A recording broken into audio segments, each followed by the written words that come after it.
Hello everyone, this side Anjali Arya. और आज हम लोग करने वाले हैं हॉस्टल वार्डन एडमिनिस्ट्रेटिव एप्टीट्यूड और प्लस एक्ट से रिलेटेड कुछ इंटरेस्टिंग क्वेश्चन, जिसको पढ़कर आपको मज़ा आने वाला है और मुझे पढ़ा के मज़ा आने वाला है, क्योंकि बहुत ही इंटरेस्टिंग और शानदार क्वेश्चन हम यहाँ पे करने वाले हैं।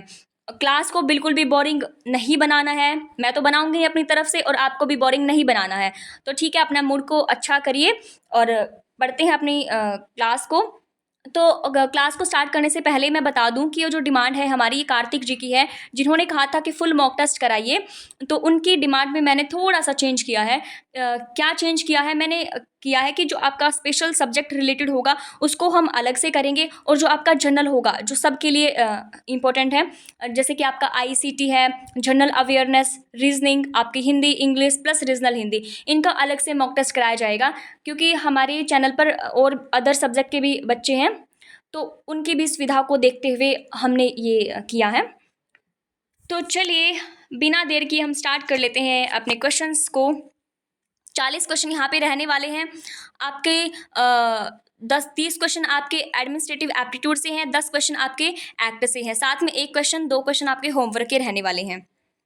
तो चलिए, पहला क्वेश्चन देखिए क्या कहता है। पहला question, as a hostel warden what is your primary responsibility? आप क्या हो? एक हॉस्टल वार्डन हो। बिल्कुल है जी। तो बताइए आपकी प्राइमरी रिस्पॉन्सिबिलिटी क्या रहने वाली है। पहले मैं आपको बता दूं, रिस्पॉन्सिबिलिटी 2 प्रकार की होती है हॉस्टल वार्डन की। एक तो आपकी जनरल होती है, प्राइमरी होती है, दूसरी सेकेंडरी होती है। तो चलिए अब देखते हैं ऑप्शन। ऑप्शन क्या कहते हैं? To ensure safety and wellbeing of student. दूसरा कहता है छात्रों की सुरक्षा और भलाई को सुनिश्चित करना। दूसरा कहता है to manage the finance of the hostel, वित्त का प्रबंधन करना। तीसरा कहता है ऑर्गेनाइज एक्स्ट्रा करिकुलर एक्टिविटीज। ठीक है, उसके बाद अगला कहता है कि handling academic affair of the student. तो मुझे बता दीजिए यहाँ पे क्या रहने वाला है करेक्ट आंसर। हाँ जी, बताइए। आप अपने जो मार्क्स है वो एक साइड लिख लेना, 40 अपने पहले काउंटिंग लिखना अपनी किताब में। उसके बाद आपको बताना है कि हाँ ये क्वेश्चन मेरा ठीक है, ये गलत है तो गलत, सही है तो सही। फिर आपको टोटल मार्क्स देखने हैं कि मेरे टोटल मार्क्स बने कितने हैं। तभी आपको अपनी तैयारी का पता लगेगा कि हमारी तैयारी कितनी जोरों शोरों से चल रही है। तो बताइए यहाँ पे क्या करेक्ट हो जाएगा। तो यहाँ पे जो करेक्ट हो जाएगा वो हो जाएगा to ensure safety and wellbeing of student. जो आपकी प्राइमरी आपकी रिस्पॉन्सिबिलिटी है आपकी हॉस्टल वार्डन की, तो क्या हो जाएगी? आपकी सेफ्टी और वेलबींग को इंश्योर करना। उसके बाद जो आपका जो फाइनेंस को मैनेज करना है, या फिर एक्स्ट्रा करिकुलर एक्टिविटीज़ को ऑर्गेनाइज करना है, हैंडलिंग जो एकेडमिक अफेयर हैं उनको क्या करना है, उनको हैंडल करना है एकेडमिक अफेयर को, ये आपके सेकेंडरी रिस्पॉन्सिबिलिटी होती है। तो चलिए, यहाँ पे थोड़ी सी एक्सप्लेनेशन दे रखी है जिसको आप पढ़ लेना। आपको जब पीडीएफ मिलेगी, पीडीएफ मिल जाएगी आपको कहाँ पर? टेलीग्राम पर। टेलीग्राम का प्यारा सा नाम है, क्या है जी? आर्य साइको ब्रेन ही उसका नाम है, जैसा कि हमारे यूट्यूब चैनल का नाम है, बिल्कुल सेम वैसा ही डिट्टो नाम है। स्पेस देके आपको सर्च करना, मिल जाएगा। अगर ना मिले तो आप डिस्क्रिप्शन में लिंक दिया गया है टेलीग्राम का, वहाँ से भी देख सकते हो। तो चलिए, अगला क्वेश्चन हमारा कहता है, अगला क्वेश्चन कहता है कि how often should the warden conduct regular hostel meeting with the student. कहते हैं कि वार्डन को कितनी बार छात्रों के साथ नियमित छात्रावास बैठ के आयोजित करनी चाहिए। आप क्या हो? हॉस्टल वार्डन हो। अपने आप को हॉस्टल वार्डन वो करो, मतलब कि एज्यूम करो अपने आप को कि हाँ हम हॉस्टल वार्डन हैं, तो उसके हिसाब से आप आंसर दो। कितनी बार आप हॉस्टल में जो बैठक है, जो मीटिंग है, वो आयोजित करोगे?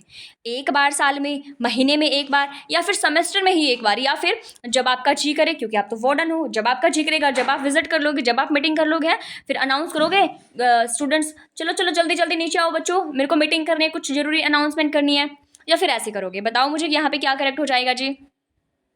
हाँ जी, बिल्कुल। तो चलिए, यहाँ पे जो करेक्ट आंसर हो जाएगा वो हो जाएगा जी, महीने में एक बार आपको करनी ही करनी है मीटिंग। ठीक है, तो चलिए आगे बात करते हैं। अगला क्वेश्चन कहता है what is the main objective of hostel life. बिल्कुल मजा आ गया इस क्वेश्चन को देख के, तो है ना, बहुत ही इजी क्वेश्चन है। यहाँ पर मैंने आपके जो क्वेश्चंस रखे हैं वो रखे हैं मीडियम लेवल के, और बिल्कुल एक तो बिल्कुल ही इजी, 20% आपके बिल्कुल इजी रहने वाले हैं। आपके आपके जो 80 जो प्रतिशत है वो आपके थोड़े मीडियम लेवल के रहने वाले हैं, और जो 20 क्वेश्चन है वो थोड़े टफेस्ट रहने वाले हैं, है ना। इस टाइप से मैंने क्वेश्चंस को रखा है यहाँ पर। तो चलिए बताइए यहाँ पे करेक्ट क्या हो जाएगा। बताइए availability of sufficient time for study and research, मतलब कि अध्ययन और अनुसंधान के लिए पर्याप्त समय की उपलब्धता। उसके बाद आपका जो companion spirit and spirit of living together, मतलब कि सहयोग की भावना, साथ रहने की आपका सहयोग है, साथ में एडजस्टमेंट, ये सारी चीज़ों की यहाँ पे बात की गई है। अगला कहता है कि जी आपका कंडक्ट करना है एक्स्ट्रा करिकुलर एक्टिविटीज़, और अगला कहता है जी ऑल ऑफ दी अबव। बताओ यहाँ पे करेक्ट क्या हो जाएगा? छात्रावास जीवन का मुख्य उद्देश्य क्या हो जाएगा? हाँ जी बिल्कुल यहाँ पे करेक्ट है, ऑल ऑफ दी अबव सरकारी ऑप्शन यहाँ पे क्या है जी? करेक्ट है।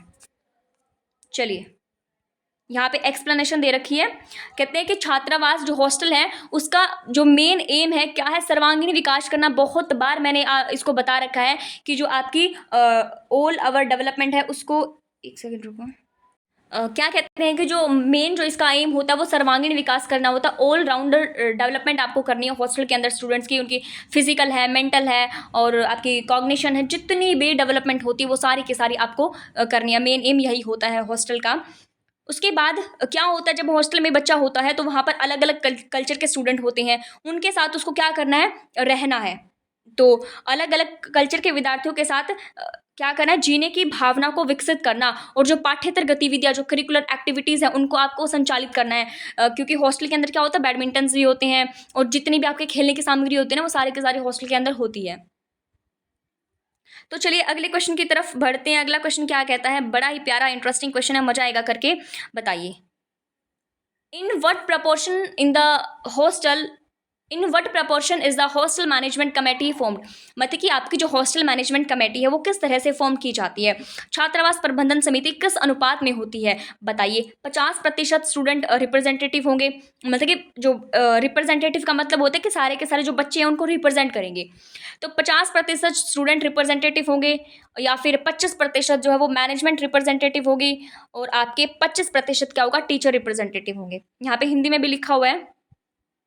बी ऑप्शन कहता है जी 50% आपके स्टूडेंट रिप्रेजेंटेटिव होंगे, 50%, ये 50-50 का डेटा इन्होंने दिया है कि स्टूडेंट होंगे और मैनेजमेंट होगी। सी ऑप्शन कहता है कि 50% मैनेजमेंट होंगे और 25 स्टूडेंट होंगे और 25 टीचर होंगे। ठीक है।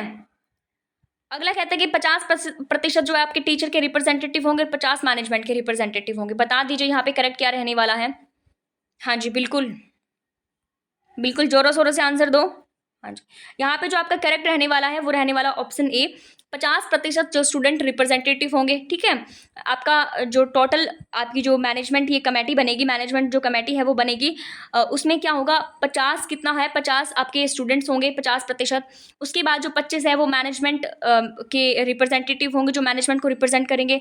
उसके बाद अगर बात करें तो आपका जो प्रिंसिपल है, स्कूल के जितने भी स्टाफ है, स्कूल जो टीचर्स हैं आपके, वो उसमें 25% रहने वाले हैं। तो ये वाला आपका ऐसे ही बनेगी आपकी हॉस्टल की मैनेजमेंट कमेटी। याद रखो यहाँ पर हॉस्टल मैनेजमेंट कमेटी की बात कर रखी है। उसके बाद अगर बात करी जाए, ठीक है, उसके बाद अगर बात करी जाए average number of student in hostel house will be, कितना होगा एवरेज नंबर? बता दीजिए मुझे। हाँ जी, यहाँ पे जो करेक्ट आपका रहने वाला है, हॉस्टल के अंदर जो एवरेज संख्या होती है स्टूडेंट्स की वो होगी 50। क्यों होगी 50 जी? यहाँ पे दिया गया है एक्सप्लेनेशन, मैं आपको थोड़ा सा बता देती हूँ। 50 बच्चों पर क्या होगा? 50 बच्चों पर क्या होगा? एक हमारा वार्डन रहने वाला है, और 200 जो हमारे बच्चे होते हैं उन पर एक सुप्रीडेंट रहने वाला है। 50 से 80 मैक्सिमम होंगे हॉस्टल में। अगर ज़्यादा कम हो जाते हैं तो बैलेंस वो बिगड़ जाता है। और 50 से 80 जो है, अगर मतलब कि बच्चे ज़्यादा बढ़ते हैं तो क्या होगा? वो एक सहायक वार्डन भी रखना पड़ेगा उसके लिए। उसके बाद अगर बात करी जाए जो कैपेसिटी होती है एनी एकलव्य स्कूल, कोई भी एकलव्य मॉडल स्कूल है उसकी कैपेसिटी कितनी होगी? 480, मतलब कि बच्चे कितने होंगे ये इन्होंने बात कही है। जो 480 होंगे, 500 होंगे, 490 होंगे, 320 होंगे। बता दीजिए फटाफट से क्या होगा? हाँ जी, यहाँ पे जो करेक्ट आपका हो जाएगा वो 480 हो जाएगा। बहुत बार मैंने इस क्वेश्चन को आपको कराया है कि जो एकलव्य स्कूल है उसकी कैपेसिटी 480 होती है। 480 कैसे होती है मैडम, हमें ये भी बता दीजिए। देखिए 480, इसमें 240 जो होते हैं, 240 और 240 का ये होता है बेसिकली। 240 जो आपके स्टूडेंट होते हैं वो जूनियर हॉस्टल के होते हैं, और 240 आपके सीनियर के होते हैं। ठीक है, टोटल मिला के 480 हो जाते हैं, जिसमें आपका 2 टायर आपका हॉस्टल रहने वाला है। इसमें 6ठी से 8वीं तक और 9वीं से 12वीं तक बच्चे यहाँ पे पढ़ने वाले हैं। प्राइमरी का यहाँ पर कोई काम नहीं है। तो चलिए अगर आगे हम बात करें तो every room of hostel should be checked. हर जो रूम है, एवरी रूम है उसका हॉस्टल का, वो चेक किया जाएगा। कब? प्रत्येक कमरे की जांच होनी चाहिए 2 times in a week, 2 times in a day, once in a day और 3 टाइम्स इन अ डे। बता दीजिए मुझे करेक्ट यहाँ पे क्या रहने वाला है। हाँ जी, यहाँ पे जो आपका करेक्ट रहने वाला है वंस अ डे, मतलब कि आप प्रत्येक कमरे की जांच होनी चाहिए। एट लिस्ट आपको प्रत्येक दिन एक बार जांच कर लेनी है, एक बार हॉस्टल के पूरा राउंड आपको लगा के आना है। क्या कुछ बच्चे कर रहे हैं, ठीक ठाक है, नहीं है, कोई बच्चा बीमार है उससे बात करनी है, कोई बच्चा रो रहा है, उसको कोई इमोशनली वो थोड़ा वीक है, या फिर कोई और बात है, आप मतलब कि बच्चे के रूममेट के साथ लड़ाई हो गई है, तो प्रॉब्लम क्या है ना। ऐसे आपको एक बार चेक करना है, एक बार राउंड लगा के आना है हॉस्टल के अंदर। हो सके तो 2 बार भी लगाओ, है ना। ये मतलब कि कम से कम की बात की गई है, मतलब कम से कम कितनी बार जांच करनी चाहिए, तो एक बार यहाँ पे आपको प्रत्येक रूम में जाकर उनका हाल चाल जरूर पूछ लेना है। तो चलिए जी, अगले क्वेश्चन की अगर हम बात करें तो अगला क्वेश्चन क्या कहता है जी, when is the physical certification of the maths done by the hostel superintendent. क्या कहता है जी अगला क्वेश्चन, कहता है कि जो छात्रावास अधीक्षक द्वारा मैथ्स का भौतिक प्रमाणन कब कराया जाता है। At the end of the year, बता साल की समाप्ति पर किया जाता है। एट पर 2 ईयर्स, 2 साल के बाद किया जाता है। अब कहते हैं beginning of the school each semester, जो हर सेमेस्टर आपका स्टार्ट होता है उसके स्टार्टिंग में, बिगनिंग में किया जाता है। कहते हैं फिर at the end of the semester exam. बता दीजिए करेक्ट यहाँ पे क्या रहने वाला है, बताइए। हाँ जी, तो यहाँ पे जो करेक्ट आपका रहने वाला है, beginning of the each semester, her semester की आपकी बिगिनिंग में क्या करना है, आपको ये करना है, ताकि आपका जो स्ट्रोक कितना आया है उसका आप अच्छे से पता आपको रहे, कितना आपका स्ट्रोक है कितना नहीं है। उसके बाद अगर अगले क्वेश्चन की बात करी जाए तो अगला क्वेश्चन आपका क्या कहता है जी, who is responsible for maintaining a comprehensive inventory of all consumable and item use in the hostel. यहाँ पर मैंने जो क्वेश्चंस रखे हैं, आपके 40 क्वेश्चन रखे हैं, वो हर एक सेक्शन को कवर करने वाली है। जितना भी आपको एक्ट से रिलेटेड पोर्शन है, साथ में एडमिनिस्ट्रेटिव एप्टीट्यूड का जितने भी आपके चैप्टर्स हैं, उन सबको मैंने यहाँ पे इंक्लूड किया। उन सबसे एक दो क्वेश्चन यहाँ पे मैंने करा है इंक्लूड। तो बताइए यहाँ पे मुझे करेक्ट क्या रहने वाला है। Who is responsible for maintaining a comprehensive inventory of all consumable and item use in the hostel. छात्रावास में उपयोग की जाने वाली सभी उपभोग्य सामग्रियों और वस्तुओं की एक व्यापक सूची बनाए रखने के लिए जिम्मेदार होता है हॉस्टल का सुप्रीडेंट। आपका प्रिंसिपल है या आपका स्टूडेंट है या मैनेजर है, बता दीजिए करेक्ट यहाँ पे क्या रहने वाला है। हाँ जी, बिल्कुल, यहाँ पे हॉस्टल का जो सुप्रीडेंट है यहाँ पे करेक्ट आ जाएगा। अगर सुप्रीडेंट ना होता ऑप्शन में, अगर वार्डन होता तो यहाँ पे वार्डन करेक्ट हो जाता। तो चलिए, कहते हैं कि छात्रावास में उपभोग की जाने वाली वस्तुओं की सूची बनाए रखने के लिए जो छात्रावास का अधीक्षक होता है, सुप्रीडेंट होता है, वो जिम्मेदार होता है। अगर अगले क्वेश्चन की बात करी जाए तो अगला क्वेश्चन आपका क्या कहता है, how many level of house system are in Eklavya model school. बहुत बार मैंने इसको रिपीट किया है कि एकलव्य स्कूल जो सिस्टम है उनका लेवल क्या रहने वाला है। 3 लेवल है, 2 लेवल्स है, 4 लेवल्स है, 1 लेवल है। बता दीजिए यहाँ पे, अभी अभी बता के आई हूँ मैं ऊपर। तो यहाँ पे 2 लेवल रहने वाला है जी। 2 लेवल कैसे रहने वाला है आपका, एक तो जूनियर हॉस्टल होगा, एक आपका सीनियर हॉस्टल रहने वाला है। जो जूनियर हॉस्टल होता है वो होगा आपका 6ठी से 8वीं तक, और जो सीनियर है वो थोड़े से बड़े हो जाते हैं, तो 9वीं से 12वीं तक आपका सीनियर रहने वाला है। इसीलिए अगर एग्जाम में एक क्वेश्चन पूछा जाए तो इसको सही कर देना। अगले क्वेश्चन की अगर बात करें तो अगला क्वेश्चन आपका क्या कहता है, अगला क्वेश्चन क्या कहता है कि what think have to be arranged for the student to say in the hostel. छात्रावास में छात्र छात्राओं को रहने के लिए किन चीज़ों की व्यवस्था करनी होती है, तकियों की, ब्लैंकेट की, मैट्रेस की और ऑल ऑफ द अबव। बता दीजिए मुझे, छात्राओं को रहने के लिए किन चीज़ों की व्यवस्था करनी होगी छात्रावास में, छात्रों को बताइए मुझे। यहाँ पे जो करेक्ट हो जाएगा जी सरकारी option all of the above, यहाँ पे करेक्ट हो जाएगा। पिलो भी, मैट्रेस भी, ब्लैंकेट भी यहाँ पे करनी होगी छात्रावास में छात्राओं को रहने के लिए। अब क्या होता है, जो आपके EMR स्कूल्स होते हैं उनमें तो ये सारी चीज़ें मिलेंगी। आपके तकिए है, मैट्रेस है, ब्लैंकेट है, और अगर बात करूँ आपकी ड्रेस है, ठीक है, 3-4 आपकी ड्रेसेस मिलेंगे, शूज़ मिलेंगे, ये सारी की सारी चीज़ें वो देंगे। आपकी किताब, कॉपी, जितना भी पेन वेन सब मिलेगा आपको। लेकिन अगर आम हॉस्टल्स की बात करें तो आप भी कभी हॉस्टल में पढ़े हो तो क्या होता है, अपना ये गद्दा, तकिया, है ना, ब्लैंकेट खुद लेके जाना पड़ता है ना। तो आपका जो झाड़ू वाड़ू वो नहीं देते, खुद लेके जानी पड़ती है। झाड़ू भी सफाई करने के लिए आपको खुद लेनी पड़ती है। तो चलिए, तो छात्रावास में छात्र छात्राओं को गद्दा, तकिया, चादर, कंबल, मग, बाल्टी, अन्य आवश्यक वस्तुओं जैसे उचित समझे जाने वाले सामान की व्यवस्था करनी होगी। अब कहते हैं what is the inventory management. Inventory management क्या होता है जी, बता दीजिए यहाँ पे। अंडरस्टैंडिंग डोम्स रूम कंटेंट, मतलब कि जो आपका रूम है, हॉस्टल का जो रूम है, उसके कंटेंट को समझना, लुक आफ्टर, देख रेख करना, या कंट्रोल करना, या ऑल। बता दीजिए यहाँ पे करेक्ट क्या रहने वाला है, what is the inventory management. तो हाँ जी, यहाँ पे करेक्ट आपका रहने वाला है जी ऑल, सभी। कि अंडरस्टैंडिंग द डोर्म रूम कंटेंट, मतलब कि आपका जो रूम है उसके अंदर क्या कुछ होगा, तकिए हैं, चादर है, गद्दे हैं और अलमीरा है, तो क्या कुछ आपको समझना है। मतलब कि हॉस्टल में बच्चों के रहने के लिए क्या चीज़ ज़रूरी हो सकती हैं, तो आपको समझना है। उसके बाद क्या लुक आफ्टर, देख रेख करना, जो आपने जो चीज़ें दी हैं उनकी देख रेख करोगे कि नहीं करोगे, ठीक ठाक है नहीं है, उनकी साफ़ सफाई करवाना, ये सारी चीज़ें, कंट्रोल करना, ये सारी चीज़ें यहाँ पे तो आपका करेक्ट हो जाएगा ऑल ऑफ द अबव। उसके बाद अगर अगले क्वेश्चन की बात करी जाए तो अगला क्वेश्चन आपका क्या कहता है, कहता है कि safety audit is mandatory by hostel management committee at least इन।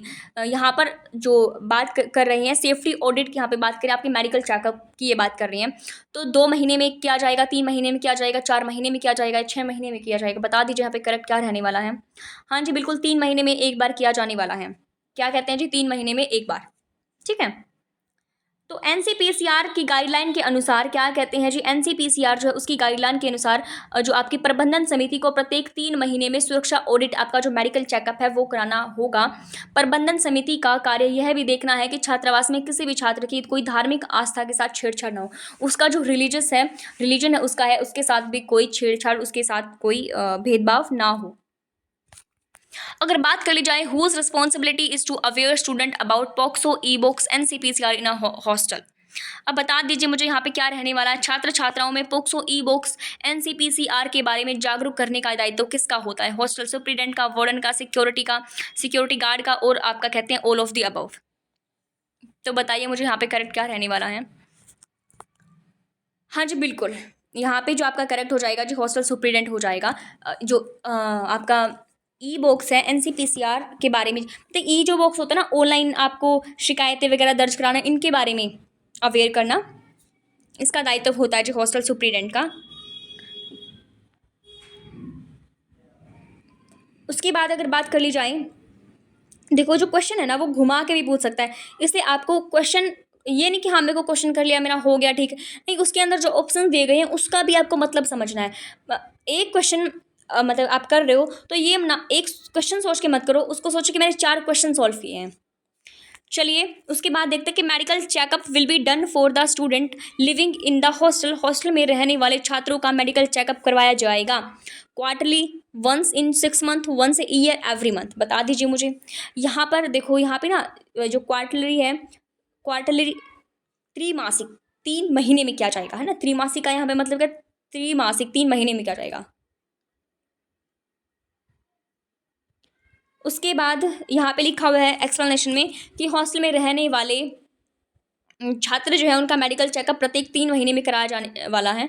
ऐसा करने से छात्रों के स्वास्थ्य का बेहतर ढंग से हम परीक्षण कर सकते हैं, निरीक्षण कर सकते हैं तथा उन्हें भयंकर तथा खतरनाक बीमारियों से बचाया जा सकता है। आवश्यकता अनुसार स्वास्थ्य सामग्री का भी मैनेजमेंट किया जाएगा। उसके बाद अगर बात कर ली जाए in context of first aid, full form of the ABC. ABC की फुल फॉर्म यहाँ पे क्या रहने वाली है, बताइए यहाँ पे करेक्ट क्या हो जाएगा। Airway breathing cardio, airway breathing circulation, airway breathing cardio care, या एयरवे ब्रीथिंग टेस्ट। यहाँ पे बताइए करेक्ट क्या हो जाएगा। बहुत इंपॉर्टेंट हो जाता है, इंपॉर्टेंट इसलिए हो जाता है क्योंकि आप हॉस्टल में रह रहे हो। अगर किसी बच्चे को चोट लग जाती है तो फर्स्ट एड के बारे में आपको थोड़ी बहुत नॉलेज होनी ज़रूरी है। आपको पता होना चाहिए कि जो ABC है, मतलब कि क्या है, मतलब कि जो अप्रोच होती है फर्स्ट एड की ABC, वो क्या होती है, फुल फॉर्म क्या होती है, काम कैसे करते हैं ये।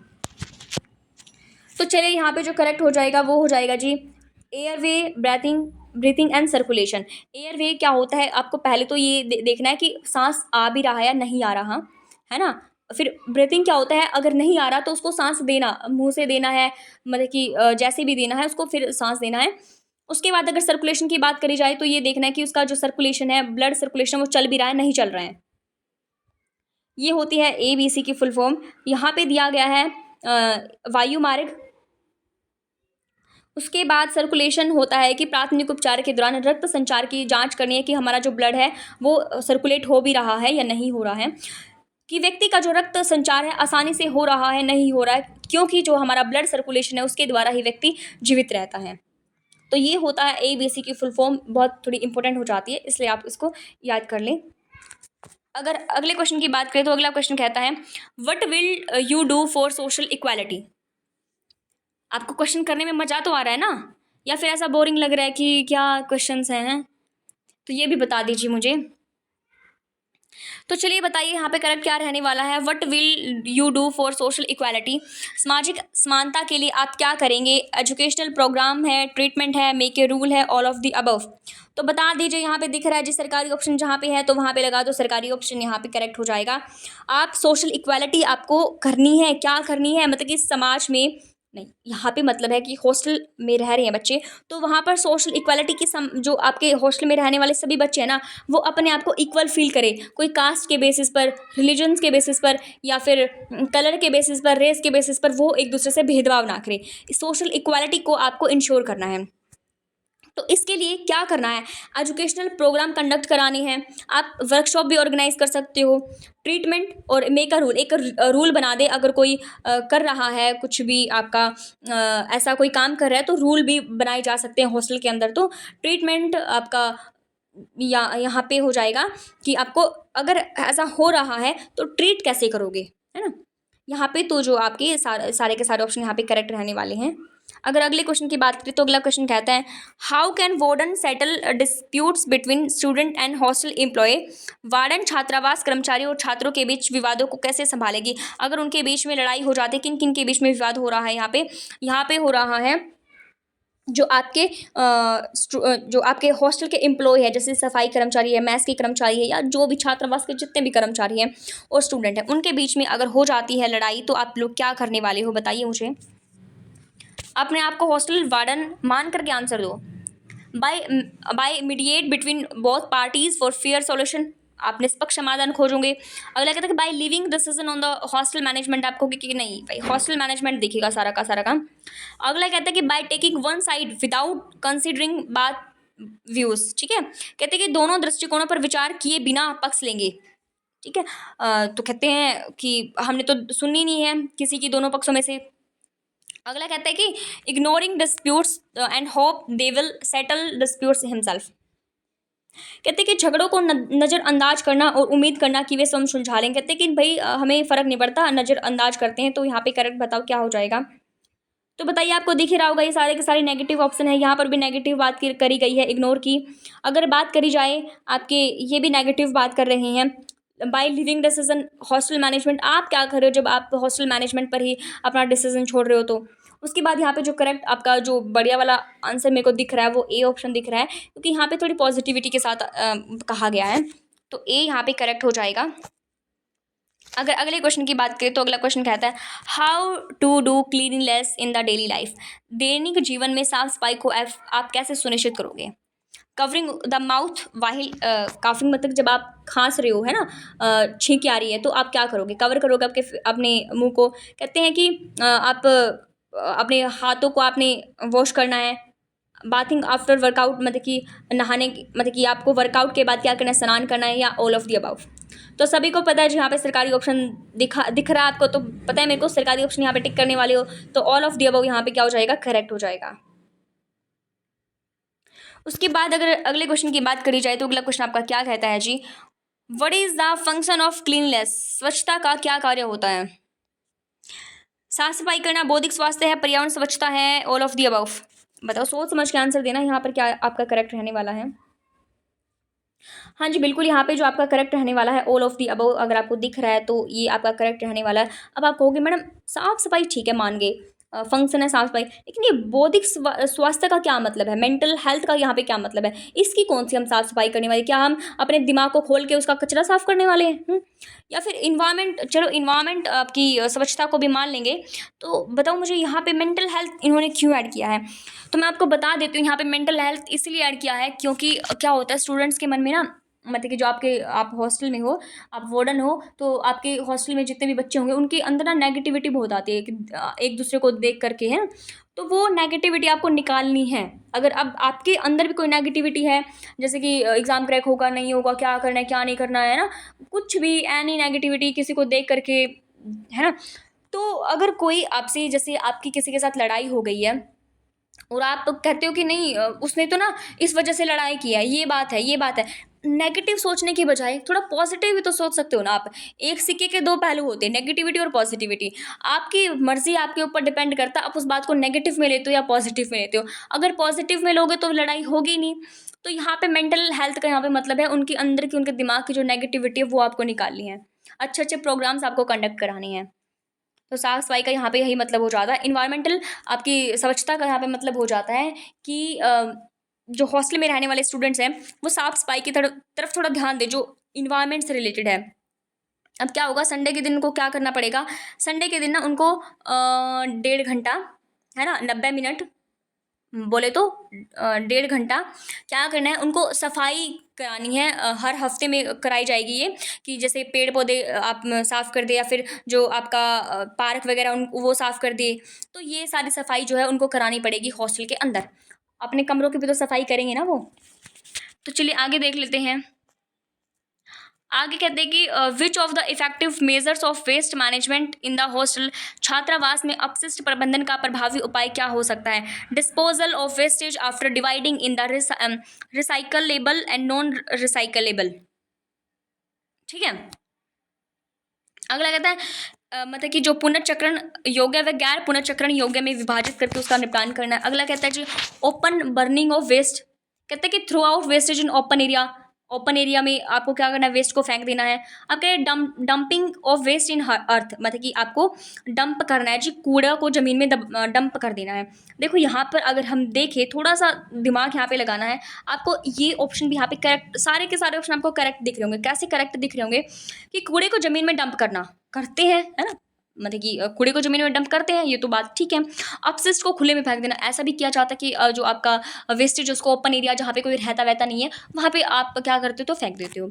अगले कहते हैं ओपन बर्निंग ऑफ वेस्ट, अपशिष्ट को मतलब कि कहते हैं अपशिष्ट को इकट्ठा कर खुले में जला देना। अब जलाने से क्या होता है, पॉल्यूशन बहुत ज़्यादा फैलता है।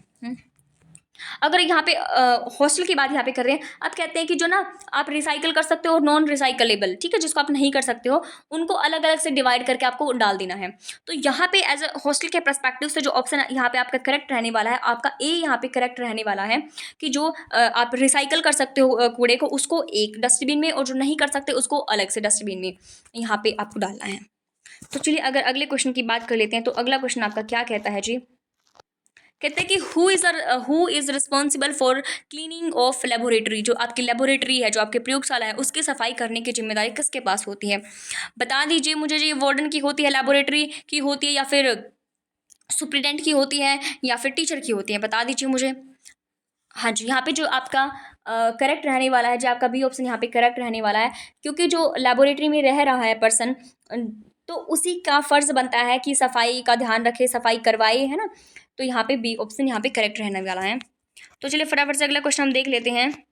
अगले क्वेश्चन कहते हैं कि who is not included in the hostel management committee, कौन यहाँ पर शामिल नहीं है हॉस्टल मैनेजमेंट कमेटी में, हम पढ़ कर आए हैं जी, बता दीजिए। प्रिंसिपल है, सेक्रेटरी है, वार्डन है, या फिर डिप्टी वार्डन है, नहीं शामिल है। तो यहाँ पे जो आपका जो करेक्ट रहने वाला है वो डिप्टी वार्डन है, यहाँ पे नहीं होगा। आपका प्रिंसिपल भी होगा, सेक्रेटरी भी होगा, वार्डन भी होगा। तो अगले क्वेश्चन की अगर हम बात करें, what is the time of attendance in hostel, छात्रावास में जो अटेंडेंस है होती है, अटेंडेंस आपकी कितने बच्चे अब्सेंट है, कितने बच्चे प्रेजेंट है, उसके बारे में। तो कितने बार होती है, 3 बार होती है जी, 4 बार होती है, या जी 2 बार होती है, या 1 बार होती थी, बता दीजिए मुझे यहाँ पे करेक्ट क्या रहने वाला है। बिल्कुल यहाँ पे जो आपका करेक्ट ऑप्शन होगा वो आपका सी होगा, कि जो छात्रावास में अटेंडेंस होगी वो 2 बार होगी। क्यों होगी जी 2 बार, एक बार तो आपको आपकी जो अटेंडेंस है एक बार सुबह ली जाएगी, एक बार आपकी शाम के टाइम अटेंडेंस ली जाएगी। सुबह जो है वो आप मतलब कि मैथ्स में आपकी अटेंडेंस होगी सुबह, और दूसरी आपकी शाम को आप खाना खाने के बाद यहाँ पे अटेंडेंस रहने वाली है। अगर अगले क्वेश्चन की बात करें, तो अगला क्वेश्चन क्या कहता है कि unusual behaviour of student will be entered in the register. मैंने रजिस्टर आपको अलग से पढ़ाई हुई है, तो छात्र की ओर से किया गया असामान्य व्यवहार किस रजिस्टर में दर्ज होता है? अटेंडेंस रजिस्टर में, हाउस मीटिंग रजिस्टर में, एकेडमिक रजिस्टर में, या फिर नन ऑफ द अबव? कोई भी रजिस्टर यहाँ पे नहीं रहने वाला है। तो बता दीजिए मुझे यहाँ पे करेक्ट क्या रहने वाला है। हाँ जी बिल्कुल, बहुत से स्टूडेंट्स ने इसका गलत आंसर दिया है, लेकिन मैं बता दूँ यहाँ पे none of the above correct रहने वाला है। कोई भी रजिस्टर नहीं होगा जहाँ पर आप बच्चों के अनयूजुअल बिहेवियर को एंटर करोगे। अब क्या होता है कि अनयूजुअल जो असामान्य बिहेवियर बच्चा करता है वो आप किसमें, काउंसलिंग रजिस्टर में यहाँ पे रखने वाले हो। मतलब कि अगर वो बिहेवियर ज़्यादा ही बच्चे का बढ़ रहा है तो आप उसकी काउंसलिंग भी कराओगे अच्छे से काउंसलर से। अटेंडेंस रजिस्टर आपका वही जो हम बात करके आए हैं। अगर हाउस मीटिंग रजिस्टर की बात करें तो हाउस मीटिंग क्या होती है, मतलब कि जब आप हॉस्टल में रहने वाले स्टूडेंट्स और जो वार्डन है उनकी जो आपस में मीटिंग होती है उसको हाउस मीटिंग रजिस्टर कहते हैं, जिसमें आपका हॉस्टल से रिलेटेड जितने भी इशू होते हैं, मतलब कि लाइटिंग नहीं है अच्छे से प्रॉपर, उसके बाद अगर खाना अच्छा नहीं है, टूट फूट ज़्यादा है, या फिर सफाई अच्छे से नहीं करते हैं सफाई कर्मचारी, कोई भी इशू है तो वो आपका हाउस मीटिंग रजिस्टर में दर्ज किया जाएगा। एकेडमिक रजिस्टर वही होता है जो आपका साल भर का रिकॉर्ड रखा जाता है, आपके यूनिट टेस्ट में कितने नंबर आए, सेशनल में कितने नंबर आए, है ना, एग्जाम में आप कैसा परफॉर्म कर रहे हो, क्लास टेस्ट में कैसा परफॉर्म कर रहे हो, और वही एकेडमिक रजिस्टर आपके माता पिता को दिखाया जाएगा। अगर अगले क्वेश्चन की बात करें तो अगला क्वेश्चन आपका क्या कहता है जी, अगला क्वेश्चन आपका कहता है कि which of the following rule should be well known of warden? Warden जो है आपका, वार्डन को कौन से रूल अच्छे से पता होने चाहिए? हाँ, नेशनल स्पोर्ट्स गाइडलाइन है, हॉस्टल की बिल्डिंग के नॉर्म है, मतलब कि आप जब बना रहे हो हॉस्टल की बिल्डिंग तो उसके नॉर्म्स, जैसे कि आपको एल शेप में बनेगी, एम शेप में बनेगी, ओ शेप में हॉस्टल की बिल्डिंग बनेगी, तो उसके जो नॉर्म है वो पता होनी चाहिए आपको। या फिर लोकल पंचायती राज एक्ट आपको पता होना चाहिए, या फिर हॉस्टल की जो भी पॉलिसी और गाइडलाइंस है वो आपको पता होनी चाहिए। बता दीजिए मुझे यहाँ पे करेक्ट क्या हो जाएगा। हाँ जी बिल्कुल, यहाँ पे फोर्थ जो आपका डी ऑप्शन है यहाँ पे करेक्ट हो जाएगा। जब आप एक हॉस्टल वार्डन हो तो सबसे पहले तो आपके लिए क्या ज़रूरी हो जाता है कि हॉस्टल की जो पॉलिसीज़ है उसकी जो गाइडलाइन है वो आपको अच्छे से पता होनी चाहिए। उसके बाद अगर अगले क्वेश्चन की बात करें तो अगला क्वेश्चन क्या कहता है, approximately how many student live live in the hostel room? कितने बच्चे रहते हैं एक छात्रावास के एक कमरे में, लगभग कितने बच्चे रहते हैं? 3 से 6, 4 से 10, 4 से 8, और अगला कहता है आपका, एक मिनट रुको, 10 से 12 स्टूडेंट। बताओ यहाँ पे करेक्ट क्या हो जाएगा। तो यहाँ पे जो करेक्ट आपका रहने वाला है, 4 से 8 जो है स्टूडेंट रहेंगे किसमें, एक रूम में। अप्रॉक्सीमेटली यहाँ पे बात की गई है। अगर मैं बताऊँ जब हम हॉस्टल में पढ़ते थे, स्कूल टाइम की अगर मैं बात कहूँ, तो हम एक रूम में 10 भी बच्चे रहते थे, 10 एक रूम में। तुम देखो एडजस्ट करना कितना मुश्किल होता था 10 में। फिर अगर बात करें उसकी कॉलेज लाइफ की, ग्रेजुएशन में हमारे रूम में 4 हम एडजस्ट करते थे। अगर मास्टर्स की बात करें तो मास्टर्स में हमारे हॉस्टल में कितने, 2 रहते थे, 2 सीट रूम था हमारा उस टाइम पे। तो ये होता है जो मैक्सिमम बच्चे रहेंगे वो रहेंगे 4 से 8 स्टूडेंट एक रूम में मैक्सिमम, मतलब कि अप्रॉक्सीमेटली यहाँ पे बात की गई है। तो चलिए अगले क्वेश्चन की अगर हम बात करें, अगला क्वेश्चन आपका क्या कहता है। अगला क्वेश्चन कहता है कि what kind of role should student be prepare to play? विद्यार्थियों को किस प्रकार की भूमिकाएं निभाने के लिए तैयार रहना चाहिए, ग्रुप की, कम्युनिटी की, सोसाइटी की, या ऑल ऑफ द अबव? पता है जी आपको जी, ऑल ऑफ द अबव जहाँ पर आ गया, हम तो जी ऑल ऑफ द अबव यहाँ पे टिक करने वाले हैं, लेकिन ध्यान रखें क्वेश्चन को थोड़ा सा ध्यान से पढ़ें, आंसर को ध्यान से पढ़ें, क्योंकि जहाँ पर भी ऑल ऑफ द अबव है ना वहाँ पे आपके गड़बड़े के चांसेस भी बहुत ज़्यादा रहते हैं। और एक ऑप्शन होता है कि इनमें से कोई भी नहीं, ठीक है, वो उसमें भी थोड़ी सी गड़बड़ाहट के चांसेस रहते हैं, क्योंकि पेपर में नेगेटिव मार्किंग है, तो थोड़ा अच्छे से चलना है। तो चलिए यहाँ पे बताओ करेक्ट क्या हो जाएगा। हाँ जी बिल्कुल, ऑल ऑफ द अबव यहाँ पे करेक्ट हो जाएगा। आप हॉस्टल में बच्चों को प्रिपेयर करोगे ग्रुप में रहने के लिए, मतलब कि बच्चे अपने आप ही प्रिपेयर हो जाते हैं, कोई भी ग्रुप हो, कोई भी कम्युनिटी हो, कोई भी सोसाइटी हो, वो एडजस्ट कर लेते हैं। जब उन्हें एक बार हॉस्टल में रहना आ गया ना तो वो अपने आप ही कहीं भी उनको छोड़ दो, बेशक जंगल में छोड़ दो, वो एडजस्ट कर लेंगे।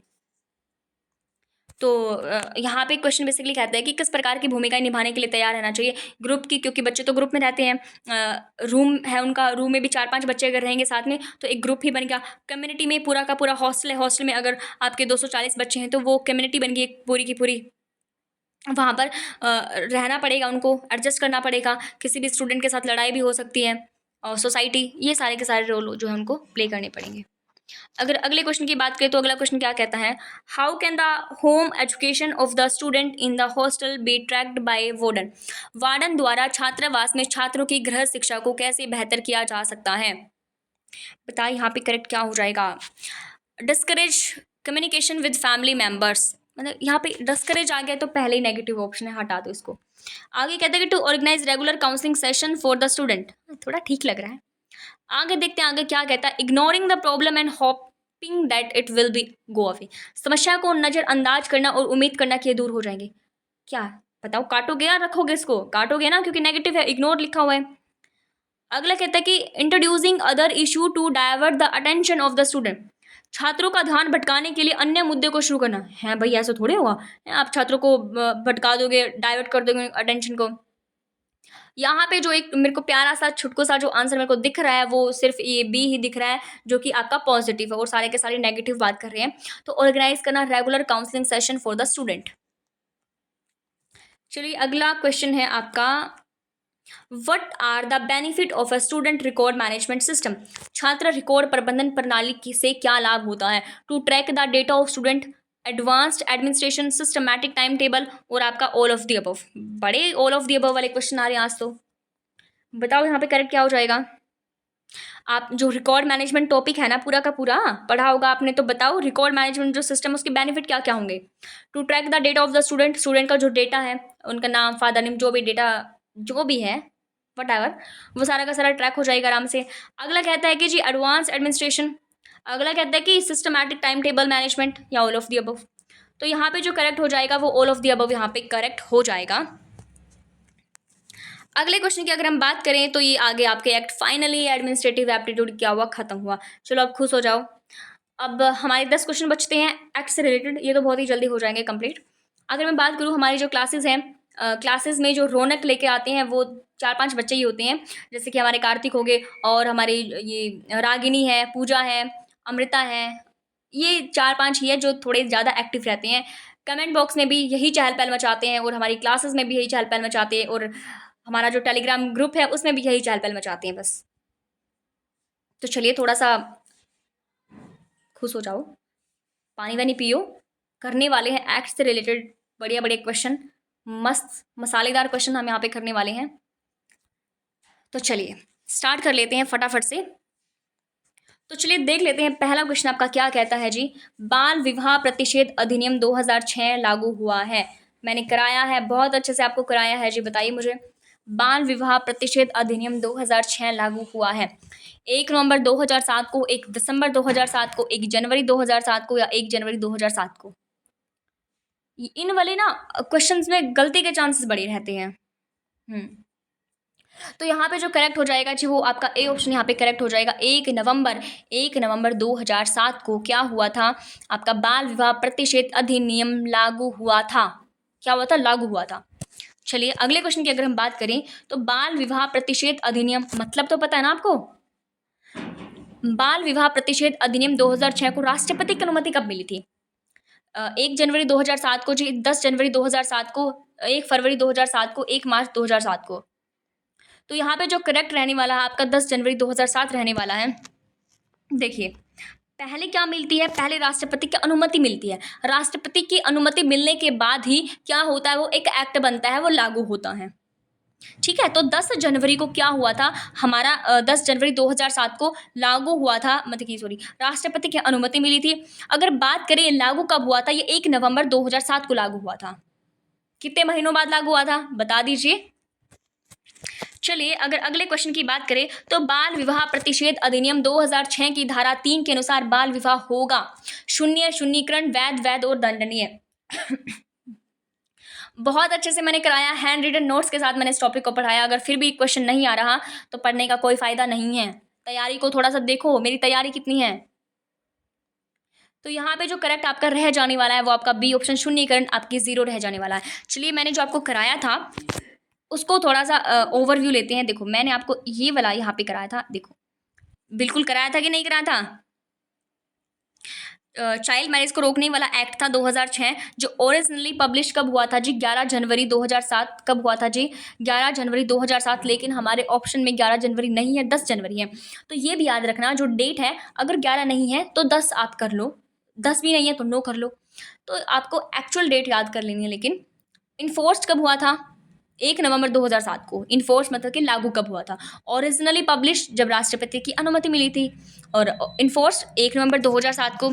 अब इसकी स्टार्टिंग, इसकी जो रूट है ना, वो कहाँ से जी? शारदा एक्ट से आई है, जो कि 1929 में था। उसके बाद अगर हम बात करें, ये वाली जो हमने अभी क्वेश्चन पढ़ा है कि किस में बात की गई थी, ये शादी को शून्य करवाने वाली, तो जो मिनिमम एज होती है जी मैरिज की, कितनी होती है? 18 होती है गर्ल्स की, और बॉयज़ की होती है 21। अगर इनसे पहले शादी करा दी जाती है तो वो नाबालिग कहलाती हैं। अगर बात कर ली जाए, रिसेंटली जो 2021 वाला अमेंडमेंट हुआ था, उसमें इंक्रीज कर दी गई थी शादी की एज, कितनी कर दी थी फीमेल्स की? 18 से 21 साल। अगर बात कर ली जाए सेक्शन 3 की, सेक्शन 3 में क्या होता है, जो पहले क्या था भाई, 20 साल तक अपनी शादी रद्द करवा सकते थे। अगर कोई बच्चा, अगर कोई नाबालिग है, माइनर है, जैसे कि 15 साल का है, उसकी शादी हो गई, शादी होने के बाद उसको पता लगा कि मेरी जो शादी है वो माइनर एज में हो गई थी और मेरी मर्जी के खिलाफ हुई है, तो 20 साल तक वो अपनी शादी को रद्द करवा सकता था। उसके पास क्या थी? अथॉरिटी थी पूरी पूरी। अगर नहीं कराता तो फिर वो जो शादी है वो ऑटोमेटिकली वैलिड हो जाएगी। उसके बाद अब कितनी कर दी है? अब जो ये एज है 23 कर दी है। 23 साल तक अपनी शादी को वो रद्द मतलब कि शून्य करा सकता है। और ये बात कही गई है आपके सेक्शन 3 में, पढ़ाया हुआ है। हाँ जी, तो चलिए अब फटाफट से देख लेते हैं हम।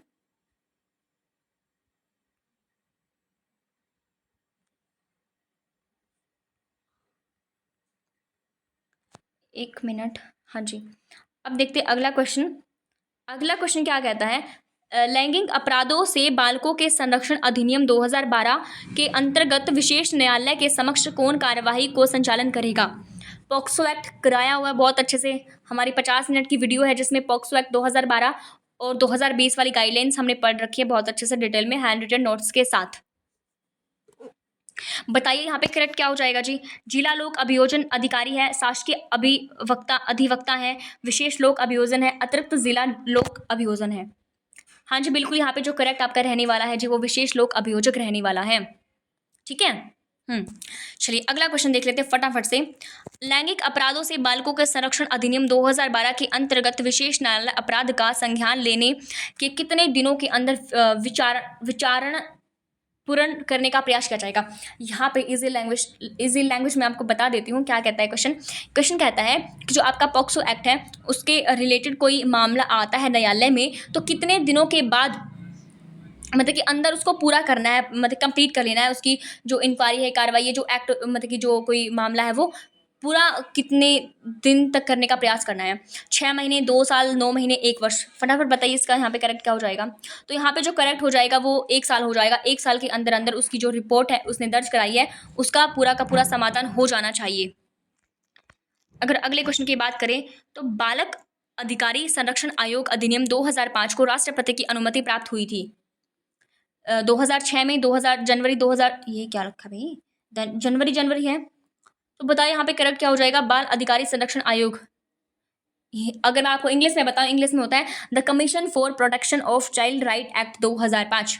तो यहाँ पे जो आपका करेक्ट हो जाएगा जनवरी 2006 हो जाएगा। क्या हो जाएगा जी? जनवरी 2006। बालक अधिकार संरक्षण आयोग अधिकारी 2005 की धारा 2B में परिभाषित है।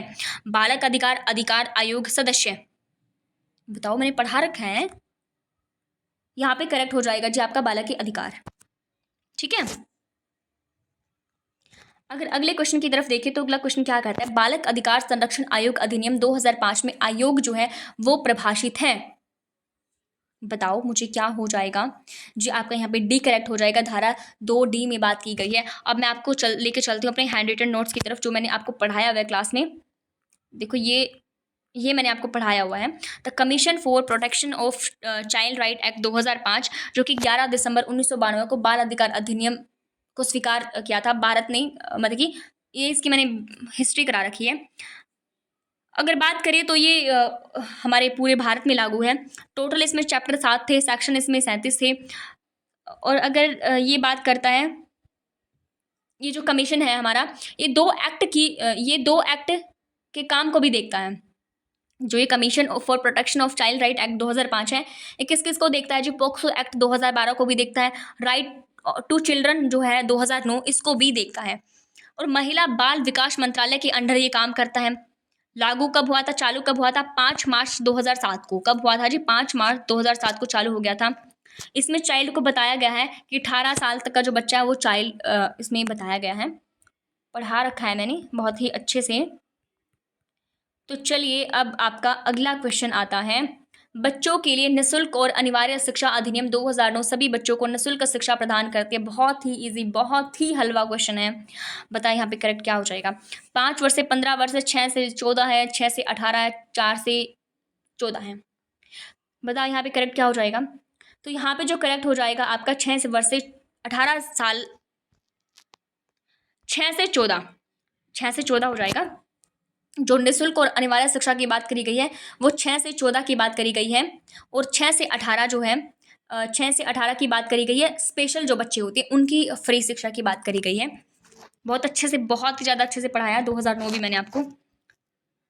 अगले क्वेश्चन की अगर बात करें, बच्चों के लिए निःशुल्क और अनिवार्य शिक्षा अधिनियम 2009 कि किस धारा के अंतर्गत बालक शब्द को परिभाषित किया गया है? धारा 2A है, धारा 2B है, धारा 2C है, धारा 2D है। बताइए यहाँ पे करेक्ट क्या हो जाएगा? ये जो आपको क्वेश्चन बताना है ये आपको कमेंट बॉक्स में बताना है। देखें तो आपकी तैयारी कैसी है, और जो भी इस क्वेश्चन को बताएगा, आंसर करेक्ट देगा, उनके जो आपके कमेंट होंगे उनको फिर अगले जो हमारी क्लास होगी उस क्लास के विनर होंगे वो स्टूडेंट्स जो इसका आंसर देंगे। ठीक है, अगली क्लास में फिर बात करेंगे उन स्टूडेंट्स की जो इसका करेक्ट आंसर देंगे। तो जी अगर आपका कोई और सजेशन है क्लास से रिलेटेड, नोट से, पीडीएफ से, जो भी मतलब कि आपका कौन सा सिलेबस कराना है, कंटेंट क्या रखना है, मतलब कि जो भी आपका सजेशन है वो मेरे को ज़रूर बता दें। तो चलिए, अगर आपको वीडियो अच्छी लगी, क्लास पसंद आई है तो जी लाइक शेयर सब्सक्राइब करके मुझे मोटिवेट ज़रूर करें, ताकि ऐसी हमारी अच्छी अच्छी प्यारे प्यारे वीडियोज़ आती रहें। Thanks for watching.